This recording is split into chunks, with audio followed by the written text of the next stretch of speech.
Assalamualaikum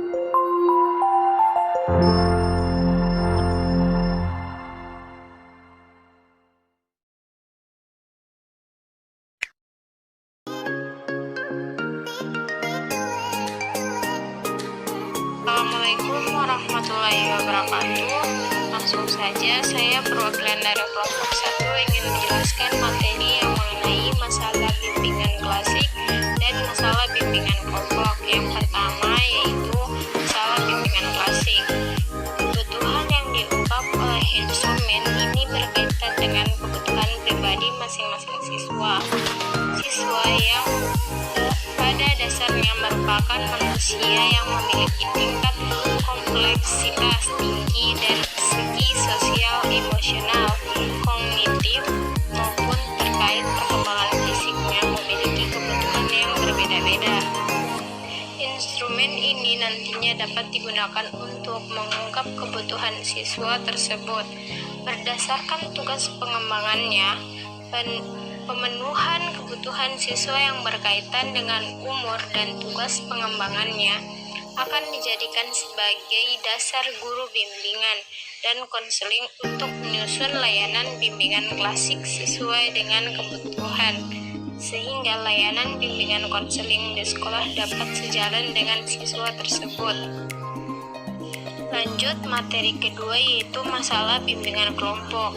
Masalah yang dibahas dalam konseling kelompok adalah masalah pribadi dari masing-masing anggota kelompok yang sifatnya selalu mengganggu aktivitas sehari-hari.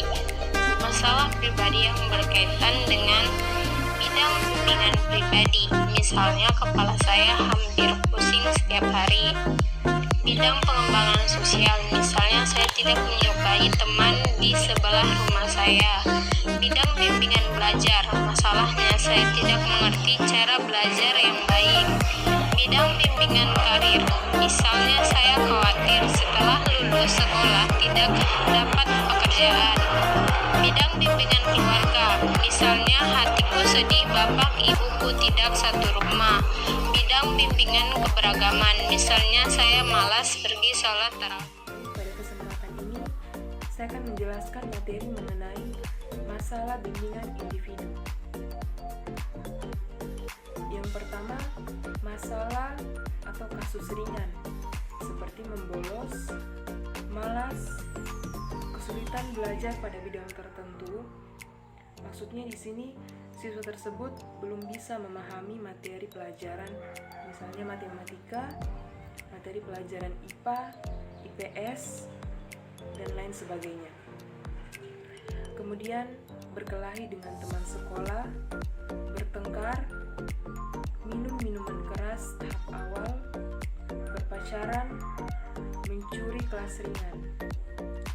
Kemudian yang kedua, masalah atau kasus sedang seperti gangguan emosional, berpacaran dengan perbuatan menyimpang, berkelahi antar sekolah, kesulitan belajar karena gangguan di keluarga.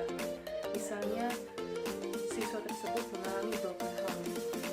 Jadi, fokusnya tidak tertuju pada kegiatan belajar karena dalam keluarganya mengalami masalah. Kemudian, minum minuman keras tahap pertengahan, mencuri kelas sedang, melakukan gangguan sosial dan asusila. Kemudian masalah yang kedua yaitu masalah atau kasus berat seperti gangguan emosional berat, kecanduan alkohol dan narkotika, pelaku kriminalitas, kemudian siswa tersebut hamil, percobaan bunuh diri, dan berkelahi dengan senjata tajam atau senjata api. Bimbingan klasikal. Bimbingan klasikal adalah layanan dasar bagi siswa yang berjumlah antara 30 sampai 40 orang. Melalui kegiatan klasikal yang disajikan secara sistematis, terjadwal, bersifat preventif dan memberikan pemahaman diri dan pemahaman tentang orang lain, yang berorientasi pada bidang pembelajaran, pribadi, sosial, dan karir dengan tujuan menyediakan informasi yang akurat, serta dapat membantu individu untuk merencanakan pengambilan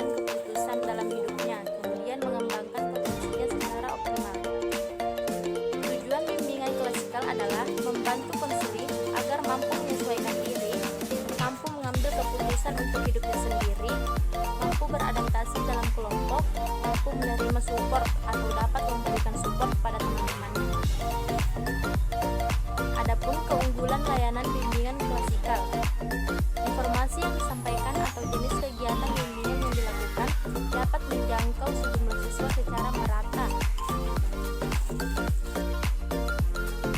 Bimbingan klasikal membuka peluang untuk siswa secara serempak mempunyai pengalaman belajar yang sama dan seragam. Bimbingan klasikal memberikan kesempatan bagi siswa-siswa untuk mengimprovisasi kemampuan kreativitasnya dan sportivitasnya apabila konselor mampu mengelola kelas dengan baik. Bimbingan klasikal memungkinkan para siswa saling memahami, berbagi, terbuka, menilai, serta mengomentari dengan jujur dan tulus sesuai pengarahan konselor. Bimbingan klasikal membantu siswa membina sikap asertif yang sangat diperlukan siswa dalam kehidupan mereka di masa mendatang. Bimbingan klasikal akan memberikan peluang bagi siswa untuk belajar bertoleransi. Siswa dapat memahami, mengenal, menerima, dan dapat mengarahkan diri secara positif. Bimbingan klasikal memberikan kesempatan bagi guru atau konselor mengenal bakat-bakat khusus siswa melalui observasi kelas antara lain kepemimpinan, seni, olahraga, serta manajerial. Dalam bimbingan klasikal juga akan membuka peluang bagi guru atau konselor menjaring masalah siswa secara spesifik seperti tingkah laku yang muncul pada siswanya, seperti siswa yang penakut atau fobia, pemalu, egois, dan agresif. Dalam bimbingan klasikal, konselor menggunakan metode-metode yang bervariasi, menarik, dan menyenangkan, dan dapat dinikmati oleh siswa secara bersama-sama. Metode belajar konstekstual yang digunakan guru atau konselor dalam bimbingan klasikal memungkinkan siswa akan belajar dari mengalami sendiri, bukan dari pemberian orang. Selanjutnya yaitu layanan bimbingan kelompok. Layanan bimbingan kelompok merupakan sebuah bentuk layanan yang memungkinkan sejumlah peserta didik secara bersama-sama melalui dinamika kelompok memperoleh berbagai bahan dari narasumber tertentu seperti dari guru kelas, dari guru pembimbing, dari guru BK, dan lain sebagainya, dan atau membahas sebuah topik permasalahan yang dihadapi. Bimbingan kelompok merupakan suatu upaya bimbingan kepada individu-individu yang dilakukan secara berkelompok atau secara bersama-sama. Melalui pemberian layanan bimbingan kelompok, siswa diarahkan untuk mengikuti kegiatan diskusi secara bersama-sama atau secara berkelompok. Karena bimbingan kelompok merupakan sarana untuk menunjang perkembangan optimal masing-masing siswa. Layanan bimbingan kelompok ini lebih mengutamakan pada kemampuan komunikasi dan sosialisasi. Kemampuan komunikasi dan sosialisasi sangat penting untuk dimiliki siswa agar siswa dapat bersikap aktif sehingga dapat berkomunikasi dan bersosialisasi dengan baik. Nah, adapun tujuan dari layanan bimbingan kelompok ini yaitu untuk melatih siswa untuk bersikap terbuka, kemudian mampu berbicara di depan umum, kemudian melatih agar dapat mengambil sikap, bertanggung jawab, dan agar siswa dapat mengambil keputusan dari setiap permasalahan yang dihadapi. Kemudian jenis bimbingan kelompok. Nah, dalam layanan bimbingan kelompok terdapat dua jenis layanan, yaitu layanan bimbingan topik bebas dan layanan bimbingan topik tugas. Nah, pada layanan bimbingan topik bebas, anggota kelompok tidak mendapatkan penugasan tertentu. Jadi, dalam pelaksanaannya tidak ada persiapan topik yang akan dibahas. Nah, pada pelaksanaannya, pemimpin kelompok memberikan kesempatan dan kebebasan kepada seluruh anggota kelompok dalam penentuan arah dan isi kegiatan. Kemudian, Selanjutnya yaitu layanan bimbingan kelompok topik tugas. Nah, dalam layanan ini, anggota kelompok diberikan tugas untuk menentukan topik yang akan dibahas. Tugas tersebut diberikan oleh kelompok tersebut maupun pihak luar kelompok. Nah, dalam pelaksanaannya, pemimpin kelompok menentukan topik yang akan dibahas dalam kegiatan layanan bimbingan kelompok. Selanjutnya, asas-asas bimbingan kelompok. Yang pertama, adanya asas keterbukaan. Asas keterbukaan ini yaitu asas yang menghendaki agar peserta didik yang menjadi sasaran layanan bersikap terbuka. Yang kedua, asas kesukarelaan, yaitu asas yang menghendaki adanya kesukaan dan kerelaan peserta didik untuk mengikuti layanan bimbingan dan konseling. Yang ketiga, asas kekinian.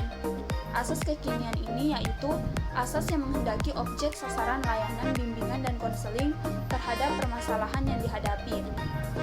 Yang keempat, asas kenormatifan, yaitu asas yang menghendaki agar segenap layanan kegiatan bimbingan dan konseling didasarkan pada norma-norma.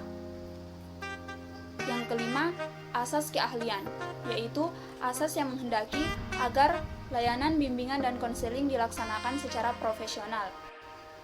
Yang keenam, asas alih tangan kasus, yaitu asas yang menghendaki agar pihak-pihak yang tidak mampu menyelenggarakan layanan bimbingan dan konseling dapat dialih tangankan kepada pihak yang lebih tahu. Yang ketujuh, asas tuturi handayani. Asas tuturi handayani ini merupakan asas yang menghendaki agar pelayanan bimbingan dan konseling secara keseluruhan dapat menciptakan suasana yang mengayomi. Selanjutnya saya akan menjelaskan tahap pelaksanaan bimbingan kelompok. Yang pertama adalah tahap pembentukan, di mana tahap ini merupakan tahap pengenalan, tahap pelibatan diri atau tahap memasukkan diri ke dalam suatu kelompok. Yang kedua, tahap peralihan, di mana tahap kedua merupakan jembatan antara tahap pertama dan ketiga. Adapun yang dilaksanakan dalam tahap ini yaitu yang pertama, menjelaskan kegiatan yang akan ditempuh pada tahap berikutnya. Yang kedua, menawarkan atau mengamati apakah para anggota sudah siap menjalani kegiatan pada tahap selanjutnya. Yang ketiga, membahas suasana yang terjadi. Yang keempat, meningkatkan kemampuan keikutsertaan anggota. Tahap selanjutnya adalah tahap kegiatan yang ketiga. Tahap ini merupakan inti dari kegiatan kelompok. Maka, aspek-aspek yang menjadi isi dan pengiringnya cukup banyak, dan masing-masing aspek tersebut perlu mendapat perhatian yang sesama dari pemimpin kelompok. Selanjutnya, tahap yang keempat, yakni tahap pengakhiran. Pada tahap pengakhiran bimbingan kelompok pokok, perhatian utama bukanlah pada beberapa kali kelompok itu harus bertemu, tetapi pada hasil yang telah dicapai oleh kelompok itu. Baik, selanjutnya saya akan menjelaskan tentang teknik-teknik bimbingan kelompok. Yang pertama, teknik pemberian informasi, di mana teknik ini disebut juga dengan metode ceramah, yaitu pemberian penjelasan oleh seseorang pembicara kepada sekelompok pendengar. Yang kedua, diskusi kelompok. Diskusi kelompok adalah percakapan yang telah direncanakan 3 orang atau lebih dengan tujuan untuk memecahkan masalah atau untuk memperjelas suatu persoalan. Yang ketiga, teknik pemecahan masalah atau problem solving, di mana teknik ini mengajarkan pada individu bagaimana pemecahan masalah serta sistematis. Yang keempat, permainan simulasi atau simulation game. Menurut Adams dalam Roundlah menyatakan bahwa permainan simulasi adalah permainan yang merefleksikan situasi-situasi yang terdapat dalam kehidupan sebenarnya. Yang kelima adalah permainan peran atau role playing, di mana Batman dalam hadis Roundlah bahwa permainan peranan adalah suatu alat belajar yang menggambarkan keterampilan-keterampilan, pengertian-pengertian mengenai hubungan antara manusia dengan jalan memerankan situasi-situasi yang paralel dengan yang terjadi dalam kehidupan yang sebenarnya. Baiklah, saya akan menjelaskan tentang layanan konseling kelompok. Nah, layanan konseling kelompok adalah layanan bimbingan dan konseling siswa memperoleh kesempatan untuk pembahasan dan pengentasan permasalahan yang dialaminya melalui dinamika kelompok. Nah, adapun tujuan konseling kelompok yaitu melatih siswa agar berani bicara di depan orang banyak. Kemudian yang kedua, melatih siswa dapat bertoleransi dengan temannya. Kemudian yang ketiga, mengembangkan bakat dan minat masing-masing. Yang keempat, mengentaskan permasalahan-permasalahan yang dihadapi kelompok. Dan yang kelima, melatih siswa untuk berani melakukan sharing dalam kelompok. Nah, adapun teknik layanan konseling kelompok. Yang pertama itu ada teknik umum atau pengembangan dinamika kelompok. Nah, di sini secara umum teknik-teknik yang digunakan dalam penyelenggaraan layanan konseling kelompok mengacu kepada berkembangnya dinamika kelompok yang dimiliki oleh seluruh anggota kelompok untuk mencapai tujuan layanan.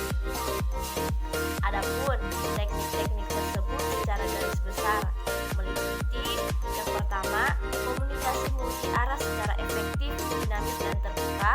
Kemudian, pemberian rangsangan untuk menimbulkan inisiatif dalam pembahasan, diskusi, analisis dan pengembangan argumentasi. Kemudian yang ketiga, dorongan minimal untuk memantapkan respon aktivitas anggota kelompok. Yang keempat, penjelasan, pendalaman dan pemberian contoh untuk lebih memantapkan analisis, argumentasi dan pembahasan. Dan yang terakhir, pelatihan untuk membentuk pola tingkah laku baru yang dikehendaki. Nah, kemudian ada pun juga teknik dalam permainan kelompok. Nah, dalam layanan konseling kelompok dapat diterapkan teknik permainan baik secara selingan maupun wahana. Maksudnya wahana di sini yaitu adalah media yang memuat materi pembinaan tertentu. Permainan kelompok yang efektif harus memenuhi ciri-ciri. Nah, ciri-cirinya itu yang mana? Yaitu yang pertama sederhana, kemudian menggembirakan, kemudian menimbulkan suasana rileks dan tidak melelahkan, meningkatkan keakraban, serta diikuti oleh semua anggota. Baik, di sini saya akan menjelaskan materi mengenai layanan konseling individu. Jadi, layanan konseling individual yaitu layanan yang membantu peserta didik dalam mengentaskan masalah pribadinya.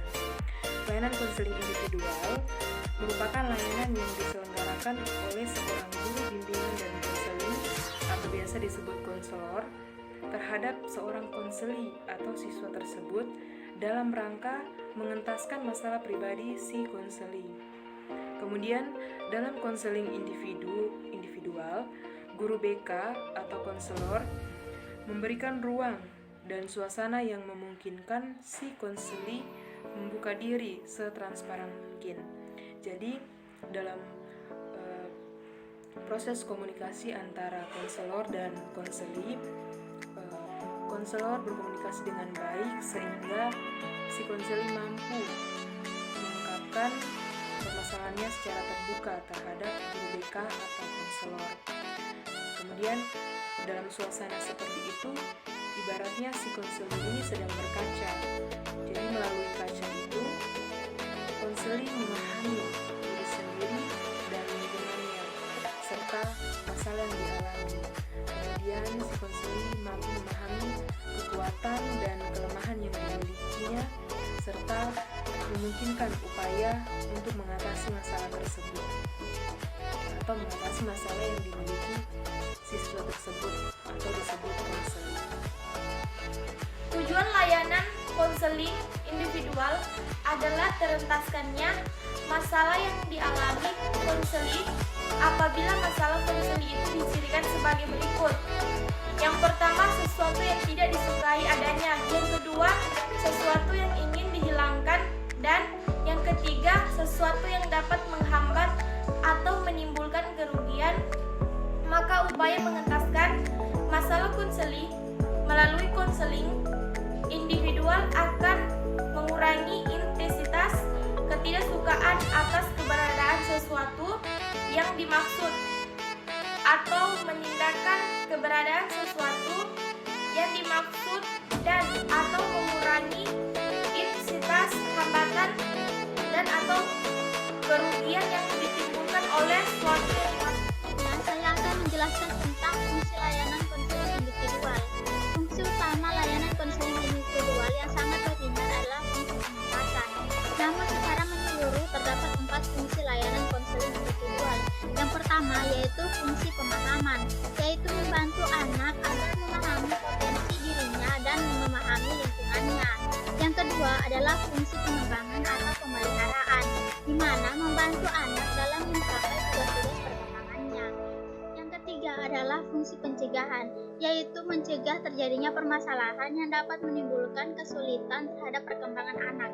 Yang keempat adalah advokasi, yaitu memberikan bantuan agar hak-hak keberadaan, kehidupan, dan perkembangan anak kembali dimiliki oleh anak tersebut. Komponen konseling individual. Dalam layanan konseling individual berperan dua pihak, yaitu seorang konselor dan seorang konseling. Yang pertama, konselor adalah seorang ahli dalam bidang konseling yang memiliki kewenangan dan mandat secara profesional untuk melaksanakan kegiatan pelayanan konseling. Yang kedua, konseling adalah seorang individu yang sedang mengalami masalah atau setidak-tidaknya sedang mengalami sesuatu yang ingin ia sampaikan kepada orang lain. Dan lanjut ke asas konseling individual. Asas-asas dalam konseling individual dimaksud untuk memperlancar proses dan memperkuat bangun hubungan antara konselor dan konseling. Asas-asas konseling itu meliputi yang pertama kerahasiaan, yang kedua kesukarelaan dan keterbukaan, dan yang ketiga keputusan diambil oleh konseli sendiri, dan keempat kekinian dan kegiatan, dan yang terakhir kenormatifan dan keahlian. Sekian dan terima kasih.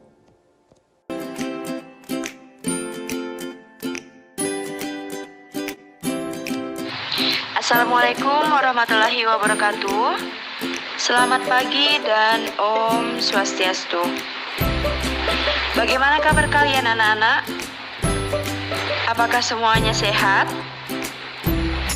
Waalaikumsalam warahmatullahi wabarakatuh. Selamat pagi Ibu. Alhamdulillah sehat. Ibu bagaimana kabarnya? Waalaikumsalam Ibu. Alhamdulillah baik. Ibu bagaimana kabarnya? Waalaikumsalam Bu. Alhamdulillah kita semua baik. Ibu bagaimana kabarnya? Waalaikumsalam Ibu. Selamat pagi. Alhamdulillah baik Ibu. Ibu bagaimana kabarnya? Alhamdulillah, Ibu juga sehat. Oke, hari ini kita akan melakukan layanan bimbingan kelompok. Nah, sebelum kita melakukan kegiatan bimbingan kelompok ini, sebaiknya kita berdoa terlebih dahulu agar kegiatan kita dapat berjalan dengan lancar. Jadi, kita berdoa di tempat kita masing-masing. Silahkan satu orang perwakilan untuk memimpin doanya ya. Baik Ibu, saya yang akan memimpin untuk berdoa. Jadi teman-teman, sebelum kita melaksanakan kegiatan, marilah kita berdoa menurut keyakinan kita masing-masing. Berdoa dimulai. Berdoa selesai. Baiklah anak-anakku sekalian, pada hari ini kita akan melakukan kegiatan layanan bimbingan kelompok mengenai masalah kecanduan gadget atau HP. Tetapi sebelum kita memulai kegiatan ini, alangkah baiknya jika kita memperkenalkan diri terlebih dahulu. Karena ada pepatah yang mengatakan bahwa tak kenal maka tak sayang. Jadi, kita harus saling mengenal terlebih dahulu.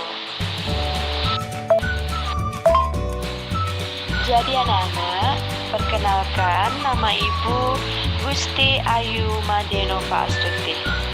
Nah, panjang kan? Jadi kalian bisa manggil Ibu dengan panggilan Ibu Gusti, Ibu Made, Ibu Ayu, atau Ibu Nova.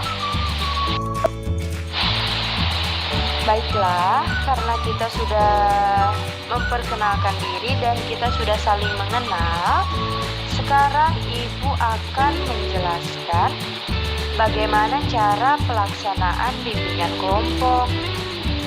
Nah, cara-cara pelaksanaan bimbingan kelompok yaitu yang pertama, masing-masing anggota kelompok dalam bimbingan kelompok secara bebas dan sukarela berbicara, bertanya, mengeluarkan pendapat, ide, sikap, saran, serta perasaan yang dirasakan pada saat itu. Kemudian, yang kedua, mendengarkan dengan baik bila anggota kelompok berbicara, yaitu setiap salah satu anggota kelompok menyampaikan tanggapan, maka anggota kelompok lainnya harus memperhatikan ya. Yang ketiga, dalam kegiatan bimbingan kelompok, kita akan membahas sebuah topik permasalahan. Yang keempat, dalam bimbingan kelompok dibagi menjadi dua, yaitu bimbingan kelompok topik bebas dan bimbingan kelompok topik tugas. Nah, bimbingan kelompok topik bebas merupakan bimbingan kelompok yang topiknya dipilih oleh anggota kelompok. Sedangkan bimbingan kelompok topik tugas, topik yang dipilih dalam bimbingan tersebut dipilih oleh pemimpin kelompok. Nah, anak-anak, yang terakhir yaitu mengadakan evaluasi setelah kegiatan bimbingan kelompok berakhir. Nah, pada kesempatan kali ini kita akan menggunakan bimbingan kelompok topik tugas. Jadi, Ibu yang akan menentukan topik apa yang akan kita bahas dalam bimbingan kelompok ini. Nah, selanjutnya kita akan masuk pada kegiatan inti kita ya. Tapi sebelumnya Ibu mau tanya dulu. Siapa di sini yang sudah pernah menggunakan HP? Apakah kalian semua sudah memiliki HP pribadi? Atau kalian masih menggunakan HP milik orang tua kalian? Ayo jujur. Wah, ternyata semuanya sudah punya HP ya. Lantas Ibu mau tahu, kalian menggunakan HP itu untuk apa?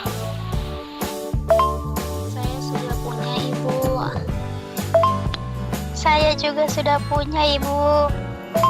Saya juga sudah punya, Bu. Untuk main game online, Ibu. Main TikTok juga bisa loh, Bu.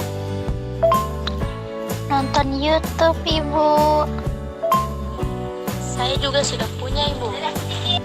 Ibu menonton televisi. Untuk menonton kartun, Ibu. Saya juga sudah punya, Ibu.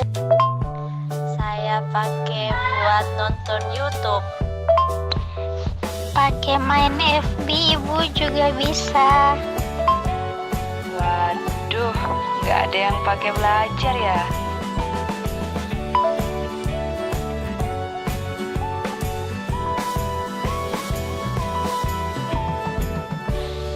Anak-anakku sekalian, kita boleh kok menggunakan HP untuk bermain.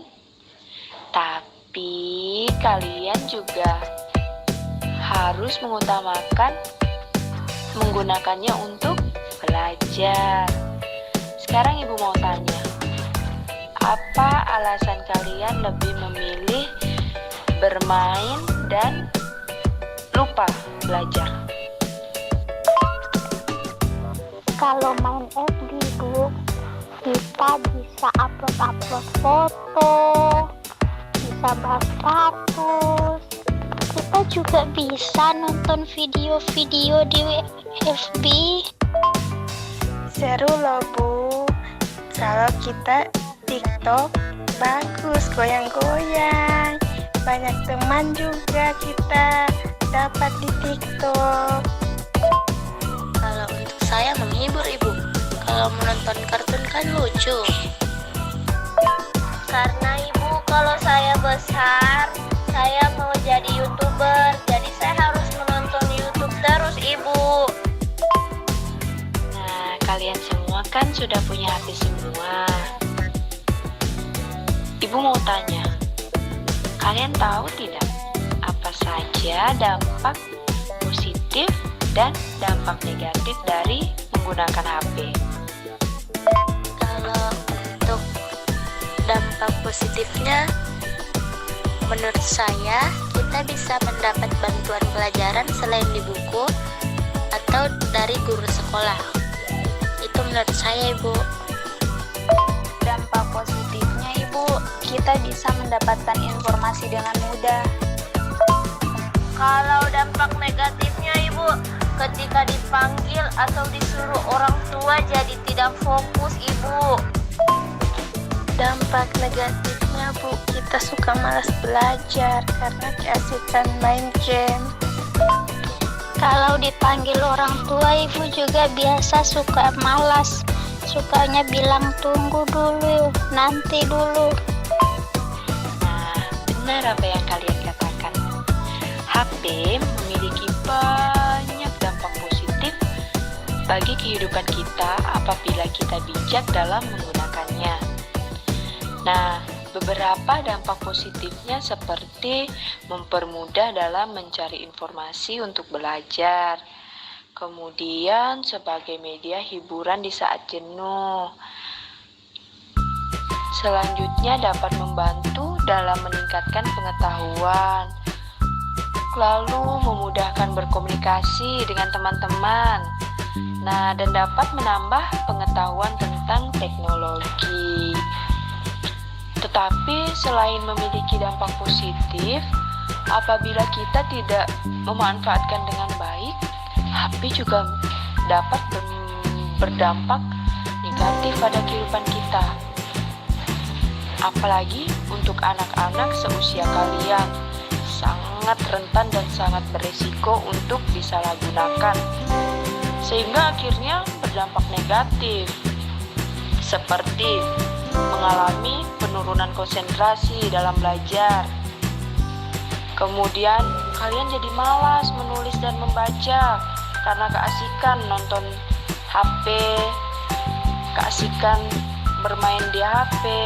Kemudian kalian jadi kurang bersosialisasi, sulit membagi waktu antara belajar dan bermain HP. Dan yang paling berbahaya yaitu kalian bisa kecanduan menggunakan HP. Kemudian apabila tidak diberikan HP, kalian jadi marah, jadi membangkang. Nah, itu yang paling berbahaya. Jadi, untuk anak-anak seusia kalian ini sangat harus berada dalam pengawasan orang tua agar tidak disalahgunakan. Nah, kalian juga harus pintar-pintar membagi waktu antara bermain dan belajar. Oh, jadi begitu ya, Bu. Oh, jadi begitu ya, Ibu. Jadi selain HP ini bisa membuat kami bermain, Ternyata HP ini juga sangat berbahaya bagi anak-anak di usia kita bila tidak dipergunakan dengan baik. Baik, Ibu. Ibu harap kalian bisa paham ya dampak-dampak positif dan dampak negatif dari menggunakan HP. Selanjutnya, Ibu mau tanya dong, apakah kalian tahu tujuan dari bimbingan kelompok ini? Tahu Ibu, tahu. Tujuannya yaitu untuk dapat membina hubungan baik antar teman di dalam kelompok. Tahu Ibu, tujuan bimbingan kelompok yaitu agar kita bisa bersikap terbuka dan berani mengemukakan pendapat. Pintar sekali. Sepertinya kalian semua sudah paham ya dengan tujuan dari bimbingan kelompok. Tahu Ibu, tahu.